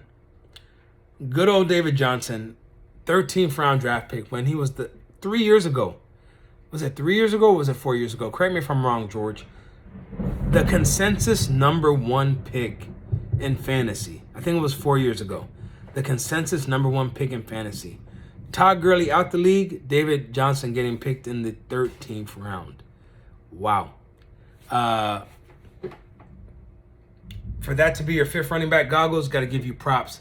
Houston's got to play somebody, right? Even though they have 8 running backs, he's going to start. And if he fucks up, then Mark Ingram, then Phillip Lindsay, then Rex Burkhead, then all those guys will have a chance to do whatever. But for that to be your 5th running back, hey, kudos to you in the 13th round. Next up, Pap One Hennessy takes Gus the Bus, who's basically in a 70-30, 60-40 split with excuse me. Split with J.K. Dobbins to get Gus the Bus in the 13th round. He's going to get the ball. So you can use him as a flex or you can use him to cover bye weeks. Not mad at that pick. Alexander Madison. Next up for future. Handcuff. Wakanda. Handcuff. We all know what that is. Straight handcuff. Then next up, takes a chance on a rookie, Rashad Bateman. See my previous comments about the Baltimore Ravens. Their run first. Rashad Bateman was first round capital, which leads me to believe that they want to throw the ball. But the question is, are they going to throw the ball? I don't know. Next up, Pap One Hennessy says, let me get my bye week tight end, Evan Ingram. Evan Ingram couldn't catch a cold last year. Hopefully with Kyle Rudolph there, it puts a fire under his ass. But if he can be somewhat reliable, then you got a decent tight end in the 14th round. If not, then it's a wash. Goggles. I love this pick of Carson Wentz in the 14th. Carson Wentz, I believe, is just like Sam Darnold. I believe they're both on revenge tours. Carson Wentz wants to prove and shove it to Philly and prove that he still has it. Going into a system where he already knows the system with a better team around him, I'm anxious to see how he performs. A lot of people forget about this guy, but Cheesehead didn't. Brandon Cooks.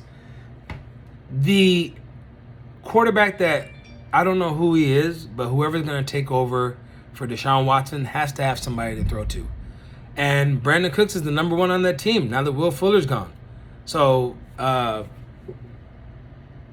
that to be your fifth receiver, can't be mad at it. Number one wide receiver on his team, they got to throw to somebody. Next up, Mike, Kenneth Gainwell. Kenneth Gainwell, I actually like this pick. You know why? Because Miles Sanders gets hurt so much. I think he will end up playing, either stealing third downs or doing something in Philly, but I actually like this pick. George, who already has 3 quarterbacks, said, you know what, let me get a 4th and draft for the future, and says, let me take Jordan Love. But it might not be for the future because he might be playing this year, because I don't think Aaron Rodgers is coming back there. So to have the future in Green Bay in the 14th round, not a bad pick. Chino immediately follows suit and says, let me get the backup in Tampa Bay, since Tom Brady said that he only got a couple years left, and takes Kyle Trask. Kyle Trask, once Tom Brady leaves, is going to have the keys to the kingdom.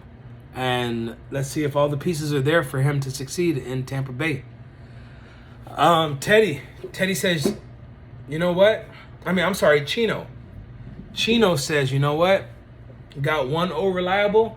Give me another O reliable, and takes Matt Ryan for a total of 5 quarterbacks. Says, let me get Matt Ryan. Although you can play 2, he picked 5.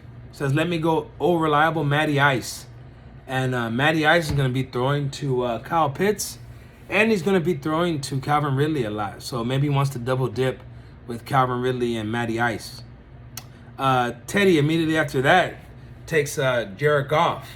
Jared Goff went to football purgatory in Detroit, but I think he's a good pickup for you, Teddy, to cover for the bye weeks, because he's going to be throwing probably, I would say, 90% of the game. They're going to run probably 10%, and then they're going to throw 90%. So he'll put up numbers. Immediately after that, Teddy, who has Tom Brady, says, you know what, let me get the double dip. Let me get Gronk. Gronk showed out at the end of last year. So for that to be your second receiver in the 15th, not bad. Not bad at all. After that, with the Matt Ryan, he says, I have Matt Ryan. I have Calvin Ridley. Let me get Russell Gage. Chino is just throwing mud at the wall for receivers at this point. Jefferson Ridley, great. Devontae Smith, rookie. Curtis Samuel, good. Russell Gage, I don't know. Let's see how he does. He's gonna play the slot, so we don't know the numbers. He could put up good numbers. There's a lot of balls to be had now that Julio's gone. So let's see. Let's see how it goes. Canes gang. Darrell Henderson. You take the handcuff away from Teddy, and if anything should happen to Cam Akers, Darrell Henderson will replace him right away. Excuse me, hold on, throat dry. George for his second tight end, Jonnu Smith, not a bad second tight end to have, but already hamstring pull in camp.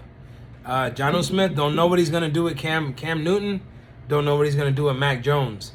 None of those guys are Ryan Tannehill, but if he can, they paid him a lot of money, so they're gonna use him. Hopefully that hamstring can get better, but not bad for your second tight end. Mike, again, 4th quarterback, takes Davis Mills. Young prospect, should be the starter in Houston. Let's see. Cheesehead, for his 3rd quarterback, takes Drew Lock. Drew Lock should be the starter until Aaron Rodgers arrives. And then from there, I don't know. Backup, I don't know, whatever. Next up, Goggles. 1, 2, 3, 4. 5 receivers in, you get Devontae Parker. Love this pick. Devontae Parker is going to be somewhat the forgotten man because of the speedsters, but I think he will get the target volume and get a shitload of catches from Tua Tagovailoa in Miami. I love this pickup at 15. Next up, Pap One Hennessy, Cam Newton. I hate this pick because Cam Newton is Cam Newton. But, I mean, for your 3rd quarterback, he just is a bye week fill-in At this point, do your thing. Excuse me. Next up, Jimmy Garoppolo. Trey Lance is what Future has. Future says, you know what? At least I got the starter until Trey Lance starts. Smart. I see you. Round 16, James Conner. Love this pickup in the 16th round. He's eventually gonna start taking some goal lines away. I think they're gonna bring. I think that they brought him into Arizona to do goal lines, and goal lines equal touchdowns. So if you can have that in the 16th round with as your 5th running back, because you are struggling at running back a little bit, then it's considered to me a steal. Next up,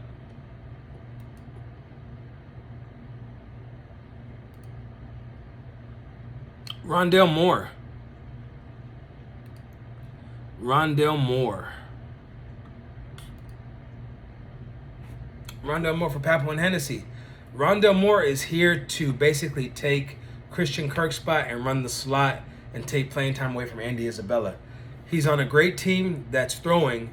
Young guy, know why you picked him. Hopefully he does what he says that he's going to do. Speedster, and they figure out how to use him. Goggles, Corey Davis. They got to throw to somebody in New York, right? I mean, he's already injured, which is the bad part, but they got to throw to somebody. Use him as a bye week fill in your rosters, do something. But at this point, decent pick, but there was more value there other than Corey Davis. Next up, Cheesehead. Cheesehead takes Terrence Marshall. Hell of a pick, excellent pick.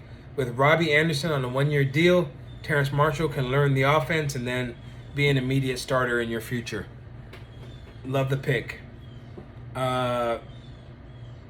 Mike. Nelson Aguilar. I don't think Cam Newton can throw the deep ball, but let's see what he does in New England. He was gravy. He was gravy in Oakland, which I'm going to talk about next. But what will New England do with him? I don't know. Which brings me to my next one. Another steal. Waddle in the 9th was a steal, but Henry Ruggs in the 16th. That's my steal of the draft. Henry Ruggs in the 16th. Henry Ruggs is the number 1 in Oakland, but what I'm hearing, they want to put him more so in the slot. If that works out, then you got a young player who's basically the 3rd fastest behind All Day Cuz's other player, Jalen Waddle, and Tyreek Hill. Love Henry Ruggs at 16, but I don't know what the offense is going to look like, but let's see. Darnell Mooney, sleeper Chino. I'm sorry, not Chino, but Kane Gang. Darnell Mooney, sleeper. Popped up last year out of nowhere. Hopefully him and Justin Fields have a connection. But love Darnell Mooney. For your 6th receiver, love that pick in the 16th. Amon-Ra St. Brown for Chino. Chino is going ahead and starting to pick up some rookies here. Amon-Ra St. Brown will play the slot for Detroit. Detroit will be down by 50 each game, so they're going to throw the ball. Let's see if he can last and not be as bad as his brother is in Green Bay. So let's see. Love this pick next for Teddy. Theodore takes Cole Clement with Justin Fields. Should be a safety blanket. Plus he's young. And this is the last year, I think, that Jimmy Graham is in Chicago. So you're solidifying your future there. Next up, Jalen Reagor. Hopefully he has a bounce back here in Philly. Hurts is the quarterback, but he's got to play a lot better than he played last year. I had him last year, and he played horribly. Chino comes back with Pat Fairmont, the tight end from Penn State for Pittsburgh. Maybe not this year since Eric Ebron is there, but good future pick to have. Kane Gang with his 2nd tight end off the board takes Austin Hooper. Austin Hooper had a horrible year last year for the money that they paid him. Hopefully he does better this year and earns his money because last year he didn't. George, for whatever reason, takes Teddy Bridgewater, another Denver quarterback. maybe to back up Aaron Rodgers in case Aaron Rodgers gets hurt, or maybe he knows something that I don't know about Theodore Bridgewater being the starter. But I don't know. In the 17th round, I think he was just running out of ideas. The same here with Big Daddy Mike. We're at 3, 4. We're at 5 quarterbacks now with Andy Dalton. Remember, you can only play 2. Andy Dalton. See my past comments. Will play about either a bad game or 4 to 5 games before Justin Fields takes over. Then you can go ahead and drop him, Mike. Next up, Cheesehead takes Stevens, the rookie running back for New England. I've been hearing good things about this guy, so keep him stashed and see what you get, and see what kind of role that he has in New England. But he's just a stash right now. Goggles takes Edwards, the wide receiver from Oakland. I had him last year. He was supposed to break out. Now that Tyrell Williams is gone and Nelson Aguilar are gone, if Brian Edwards can break out, then that'll be great for you. Pap One Hennessy takes Antonio Brown. Sometimes I know we forget from all this crazy antics and stuff like that, but Antonio Brown is still a decent receiver. So to get him at 17 is a steal. Don't know about his antics, don't know if he'll get in trouble, but to have him in the 17th round, for that to be your 7th or 8th receiver, not bad at all. Future, realizing he needs another tight end, is able to get a steal in Jared Cook. Jared Cook goes to a better offense than he was on the Saints. I feel he'll be used more in San Diego, but you got a lot of San Diego Chargers on your team there, Future. Just remember that for bye weeks. But Jared Cook, not a bad for your second tight end. Tyrod Taylor, who probably will be the starter in Houston. So now you have 5 quarterbacks as well. Let's see how long he is the starter before maybe Davis Mills takes over or Deshaun Watson comes back or whatever. But at least you got a guy to cover bye weeks and who is the starter. Pap One Hennessy, I understand why you took Jameis Winston. Jameis Winston is scheduled to be the starter in New Orleans, but we don't know what's going to happen with Taysom Hill. So keep an eye out on that.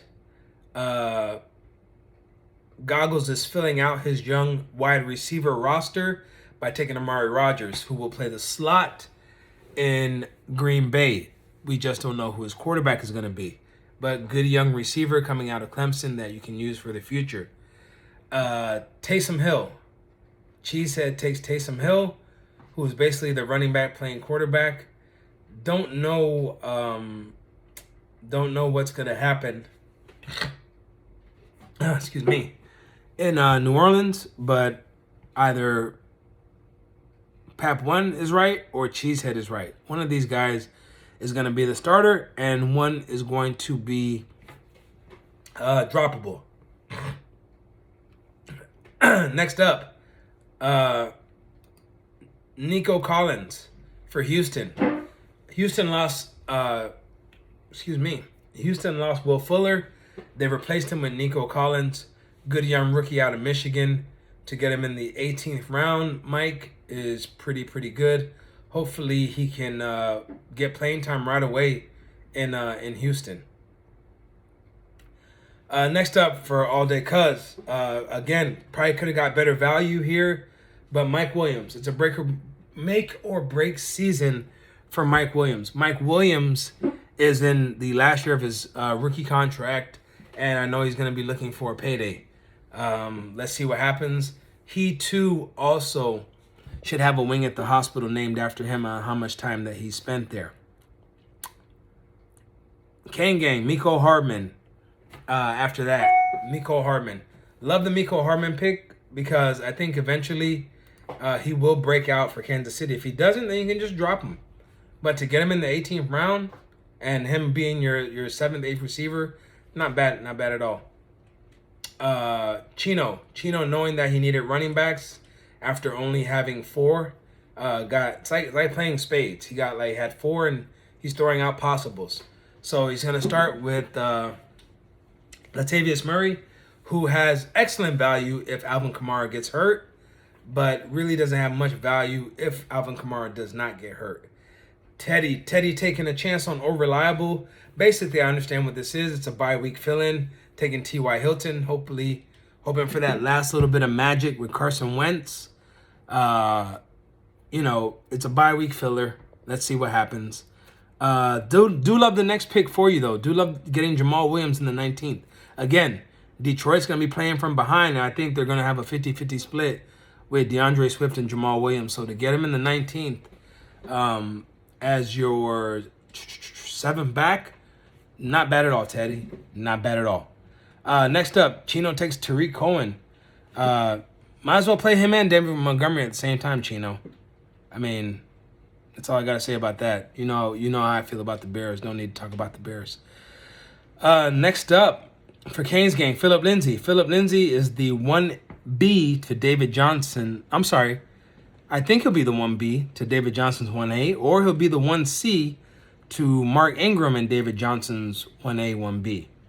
But bye week fill-in, not really a starter, not hurting you or whatever. So I understand why the pick was made, especially to get him in the 19th. Not bad at all. Next up, all day cuz Gerald Everett. People forget that Gerald Everett is no longer on the Rams. He is in Seattle now, and he is their starting tight end. I expect him to be better with Russell Wilson than he was with Jared Goff due to the white-to-white connection. So for that to be your third tight end, not bad at all there, all day cuz. Next up, Mike Giovanni Bernard. Bye week fill-in. I mean, don't know what kind of a role he's going to have in Tampa Bay, but he can fill in on bye weeks. You can stash him. Let's see what happens. He's no longer in Cincinnati, so we don't know where we're going to get. Cheesehead is just going for Packers now. Takes Marquez Valdez-Scantling, who has no value if Aaron Rodgers isn't there. He has no value if Aaron Rodgers isn't there, especially with Amari Rodgers being there now. We don't know. So if Aaron Rodgers is there, has some value. He has games where he'll have like that 3-catch, 180-yard bomb and a touchdown. I mean, here it works because of Miami Boyz points. So, goggles. For your 6th running back, Sony Michel. Sony Michel only has value if for one, he doesn't get hurt, and for two, if Damian Harris doesn't get hurt. I think Sony Michel's career is done in New England. Hopefully he can go somewhere else and start and be better somewhere else. Hold on to him. Hopefully he'll find another team. But I think his days are numbered in New England. Pap won with his 4th tight end at Brevin Jordan. Brevin Jordan, the tight ends for Houston sucked last year. Brevin Jordan, a product of the U, had a horrible pro day. So let's see what he does in Houston. But not a bad young prospect to have at the tight end position. Let me look at the player card so I don't get the name wrong. Dyami Brown for future in the 19th. If he can do anything of what he did at North Carolina for Washington, then this is a steal in the 19th round. I'm not going to lie, I wanted him, but you beat me to it. Thought he was going to be there, but that just proves in the draft, you got to get your guy because you never know. So Dyami Brown, North Carolina, good young prospect. Let's see what happens after that. Tutu Atwell, future is staying young and is getting the whole young thing going. Tutu Atwell will eventually be hopefully the slot for Matty Stafford in the LA Rams offense, but Tutu Atwell needs to gain around 60 pounds. I think he weighs 130 or something like that. He's not ready to play in the NFL right now. So it is a project that's going to be on your bench. If he has success right away, I'll eat my socks. But I see him as a project. And I think that there was other value there, but I understand that you wanted to get young. Coming back in the 20th round, you had Pap One Hennessy with Greg Davis. Greg Davis, I don't care that Emmanuel Sanders is there. This guy was a difference maker for Josh Allen last year. So to get him in the 20th round, and I didn't know he was that tall, is a hell of a steal. The same thing with Christian Kirk. Christian Kirk, I think, has a chip on his shoulder because Rondale Moore is there for goggles. So I think that Christian Kirk will it'll be a prove it kind of year. I think it'll be a prove it kind of year for Christian Kirk. Let's see what he does. Cheesehead. J.D. McKissick is a flex. He's a flex, and he's a bye-week fill-in. Although Antonio Gibson is the starter, he's the 1B to Antonio Gibson's 1A. Not a bad pick in the 20th. Love this pick right here for you, Mikey. Marvin Jones Jr. at the 20.6. 20.6. Marvin Jones Jr., great pick at the position.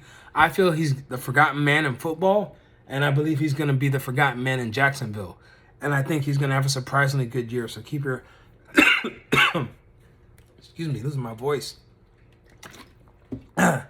Keep your eye out for Marvin Jones Jr. All day cuz he already filled out his backs. Selvin Ahmed is just a basically, if Myles Gaskin gets hurt, Selvin Ahmed can come in and carry the load. So that is it for Selvin Ahmed. But a good backup to have. And at this point in the 20th round, we're just going for backups and whatever we see is best value. Excuse me. Oh, I'm losing my voice. Canes Gang comes back with Jacob Eason for Indiana. Again, young quarterback prospect. Just basically backups at this point. Chino comes back with Jamison Crowder. Starting slot receiver in the Jets. Going to be Zach Wilson's baby blanket. But to get him, he's the starter right now until Elijah Moore takes his spot, unfortunately. But Jamison Crowder, not bad to get in the 20th.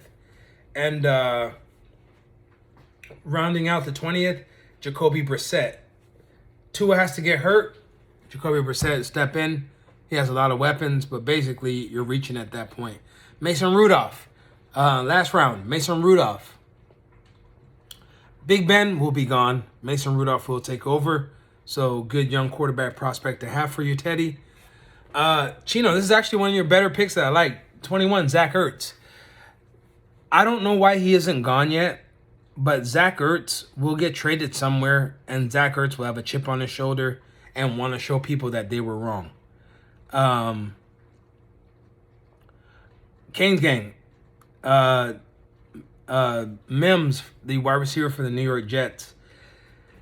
I'm waiting for this guy to turn it on. I know you have him as a prospect right now. You got your receivers taken care of, but let's see if he turns it on. He hasn't turned it on yet. I expected him to do it last year, but I know the Jets were a dysfunctional organization, so let's see how he does this year. At this point, in the 21st, all day cuz, just taking backups. Throwing it at the wall to see what sticks, hoping that somebody gets hurt. He takes Marlon Mack at 21.4. This is excellent value for you, Mikey. Scotty Miller, the forgotten man, Scotty Miller. I mean, he can come in on bye weeks and stuff like that. He still has those deep balls in him, but I think Antonio Brown basically overtakes him. But Scotty Miller does have good value in the 21st. Mr. I do not and will not get a vaccine. Cole Beasley for Cheesehead. I love this value, although I hate the guy. I love the value at 21.6. Love the value at 21.6. Cole Beasley is going to start. He is the slot receiver, but he's one of those redneck Trump supporters that won't get a vaccine. So let's see how long he'll last when the other guys who have been vaccinated are able to work out and able to do the stuff they're supposed to do. So I don't know if that's going to help him or hurt him. But to get him in that round, hey, you win. I will build a great wall on our southern border, and I will have Mexico pay for that wall. Mark my words. And that's all I got to say about Cole Beasley. Next.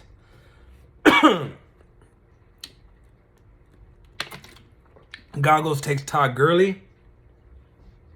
Excuse me. Woo, this is my voice. Goggles takes Todd Gurley at 21.7. I know Todd Gurley had been talking to some teams about joining them, but to give you the truth, Goggles, Todd Gurley's career is over. So you can drop him whenever you choose. Same with this guy who talked shit about Andy Reid, Pap One. You took Le'Veon Bell right after he took Todd Gurley, and I would give you the same advice. You can drop him too, because you can't talk shit about Andy Reid and then think you're gonna get an extra life in the NFL. That's all I gotta say about that one. All right, next up we have last pick that I will speak about in the 21st round, Paris Campbell. Future rounding out his young receivers with Paris Campbell. Paris Campbell had a horrible knee injury last year that took him out. I heard that he's been tearing it up in camp. So if he can put it together in the slot for Carson Wentz, I think you will be fine with your young receivers, their future. So basically right now, I'm going to go over it. Future, Joey Burrow, Dalvin Cook, Jacobs, Pitts, Hunt, Keenan Allen, Bobby Trees, Trey Lance, Amari Cooper, Kirk Cousins, Will Fuller, Kadarius Toney, Alexander Madison, Shot Bateman, Jimmy Garoppolo, James Conner, Jared Cook, Tyrod Taylor, and we're just going to 21. Brown, Atwell, Campbell. I think you're going to have to make a trade to get some running back help.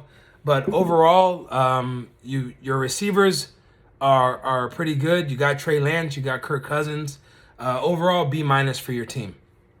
Secondly, Pap One Hennessy, Trevor Lawrence, Tyreek Hill, Aaron Jones, Devontae Adams, Darren Waller, Baker Mayfield, James Robinson, Noah Fant, Odell Beckham, DJ Shark, Damian Harris, Jarvis Landry, Gus Edwards, Evan Ingram, Cam Newton, Rondale Moore, Antonio Brown, Jameis Winston, Brevin Jordan, Davis from Buffalo, and minus the Le'Veon Bell, A- for your team. Goggles, McCaffrey, Kamara, Kelsey, Chase, Gaskin, Hurts, Evans, Rodgers, Jones, Lockett, Thomas, Singletary, Johnson, Wentz, Parker, Davis, Edwards, Amari Rodgers, Michelle, Kirk, Gurley, B. Solid B for your team. Cheesehead, Russell Wilson, Henry, Hopkins, CEH, Kittle, Robinson, Edmonds, Matty Stafford, Cooper Kupp, Adam Thielen, Robert Tonyan, Higbee, Cooks, Locke, Marshall, Stevens, Taysom Hill, Vadell Scantling, J.D. McKissick, Cole Beasley, B- for your team. El Pingu, Mikey Xbox, Lamar Jackson, Saquon Barkley, DeAndre Swift, Terrence McLaurin, Chris Carson, Danny Dimes, Kenny Galladay, Kenyon Drake, David Carr, Juju Smith-Schuster, Hunter Henry, Tyler Boyd, Nyheim Hines, Kenneth Gainwell, Davis Mills, Nelson Aguilar, Andy Dalton, Collins from Houston, Giovanni Bernard, Jones, and Scotty Miller. C. You get a C. Too many Giants, and your receivers are a little shaky on that one. Give you a C. All Day Cuz, the other commish, Justin Herbert, Najee Harris, J.K. Dobbins, Joe Mix, Javonte Williams, Chase Claypool, Michael Thomas, Zach Wilson, Jalen Waddle, Jerry Jeudy, Irv Smith, Cortland Sutton, Sam Darnold, Jordan Love, Jonnu Smith, Henry Ruggs, Theodore Bridgewater, Mike Williams, Gerald Everett, Salvin Ahmed, Mac Evans. I'm sorry, and Mac. B minus. B minus. She started out good, but then from after Ruggs, the Bridgewater, Williams, Mad Mac, you know, basically a lot of throw-ins. Canes gang, Murray, Murray, Chubb, Metcalf, Eckler, Lamb, Andrews, Tannehill, Higgins, Gordon, Pittman, Samuel, Pollard, Brown, Trask, Henderson, Mooney, Hooper, Hardman, Lindsey, Eason, Mims. A. Sean, Allen, Jefferson, Elliott, Ridley, Monty, Davis, Smith, Fields, Watson, Goddard, Carter, Samuel, Fitzmagic, Ryan, Gage, St. Brown, Fremont, Murray, Cohen, Crowder, Ertz, C minus, and Teddy, Patty Mahomes, Akers, Diggs, Etienne, Sanders, Moore, Godwin, Brady, Gesicki, Fournette, Anderson, Mostert, Moss, Goff, Gronk, Komet, Rager, T.Y. Hilton, Williams, Brissett, and Rudolph, B+. So there you have it. Canes gang wins with a overall grade of an A. So he wins to me on what I graded best draft. So a lot of you started out great, finished out in kind of shaky on the bottom parts. But hopefully you enjoyed this video. And just like I said, a little something I do. Don't take it to heart. Just a little something the commish does. And if you guys want to grade me, and feel free to grade my team and put it on the sleeper post and tell me how bad my team is or whatever. But this is just a little something I do. As you'll see on the YouTube, I did it for my other league. So I just wanted to carry on the tradition. And let's see how it goes. All right, guys. Thank you. Talk to you later. Commish out.